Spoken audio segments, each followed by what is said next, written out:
Hello, and welcome to Wally and Jeffery, naughty orphans of Snod Hill.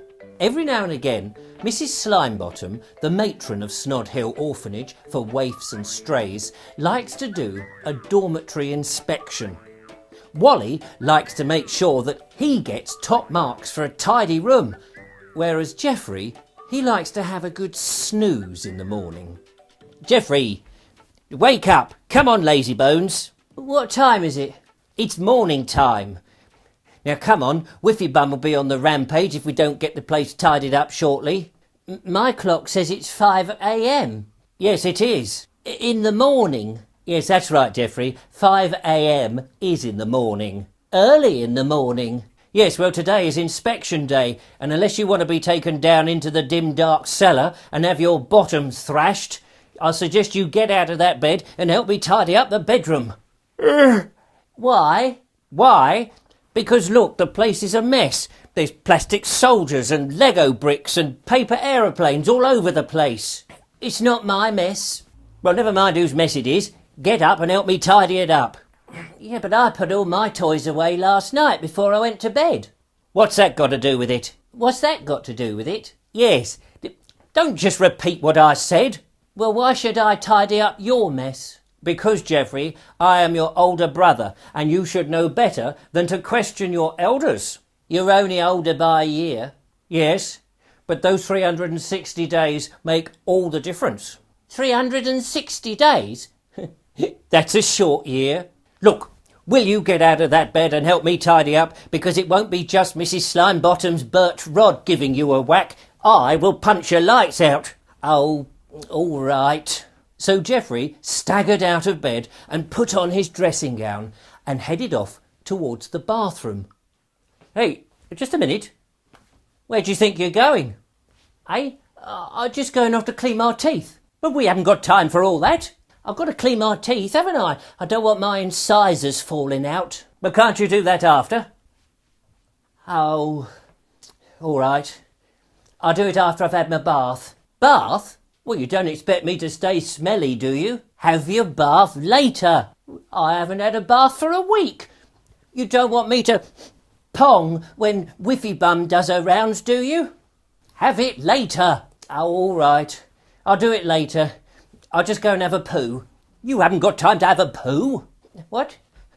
I've got to have a poo, Wally. I mean, you can't stop that. It's a force of nature. Very well, then. You better hold your nose when you go in there and do your poo, because I couldn't stop the force of nature either. And it's very smelly. Oh, Wally. I'll just squeeze my bottom cheeks together and I'll hold it in. Good. Right, OK, well, start by picking up the marbles. Oh, I didn't know you had any marbles, Wally. But of course I've got marbles. No, you haven't. I have. What do you think's on the floor? Well, they are marbles. They're my marbles. What are you doing playing with my marbles? I wasn't playing with them. They fell off the chest of drawers. Fell off? Yes. Don't make that sound like it's impossible. They're marbles, aren't they? They're round, aren't they? They roll, don't they? They could easily have fallen off. Not if they're in a ceramic flower pot, they couldn't. Oh, don't be ridiculous, Jeffery. Anyway, I remember you telling me that you'd lost your marbles. I've never lost my marbles, Wally. Well, if you won't pick them up, why don't you go and tidy the books? What books? The ones under your bed? They're not books, Jeffery. They're magazines. And, yeah, well, don't you go touching the ones under my bed. You always say that, Wally. What's so special about those magazines that you keep in a cardboard box under your bed that you won't let me see? There's nothing special about those, Jeffery. They're just, boring picture books. Magazines, you just said? Yes, well, never mind about those. It was the Enid Blyton books. That's what I was referring to. Go and sort them out. Oh, the Secret 7 books. I like those. I wish we were in the Secret 7, Wally. How can we be in the Secret 7?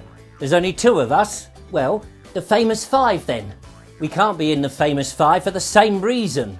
There'd be 3 of us if you count Deirdre Dimple. Yes, and you'd still be 2 short.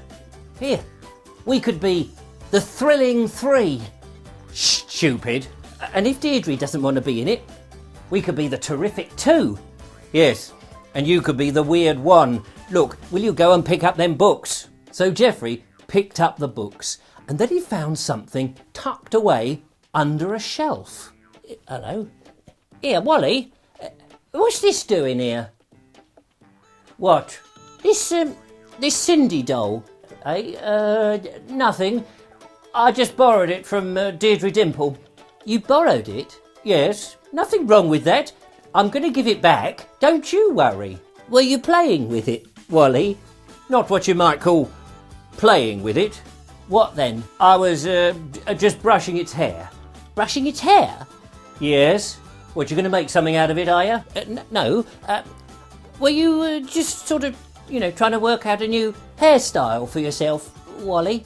No, of course I wasn't. It's a bit strange, isn't it? A boy playing with a girl's toy. No, it isn't. I notice he's got a lovely wedding dress on, Wally. Oh, yeah. Well, it is lovely, isn't it? Oh, so you like it then, do you? Of course I don't. Then why are you playing with a Cindy doll when you're a boy? Because, Jeffrey, if you really must know, I was pretending it was Mrs Slimebottom, and I was sticking pins into it, and I stuck one pin right up her bottom. Oh! Now, Wally shouldn't have said that, because at that precise moment, Mrs Slimebottom had slipped into the dormitory very quietly, and she'd overheard. She grabbed hold of the big boy and she took him down into the basement, where she gave him a great big smack. Oh, poor old Wally. In trouble again. Well, I hope you enjoyed that story, and you'll join us again when there'll be more Wally and Jeffery, the naughty orphans from Snod Hill. Until then, bye for now. If you've enjoyed these stories, you may be interested to know that I'm a writer, and I've written some books. This is my best book at the moment, Splidge the Cragflinger, about a boy of 12 who is entered into the royal tournament. Ever so exciting, so check out the links below. Oh yeah, and if you like these stories, don't forget to subscribe and tell your friends. Bye-bye.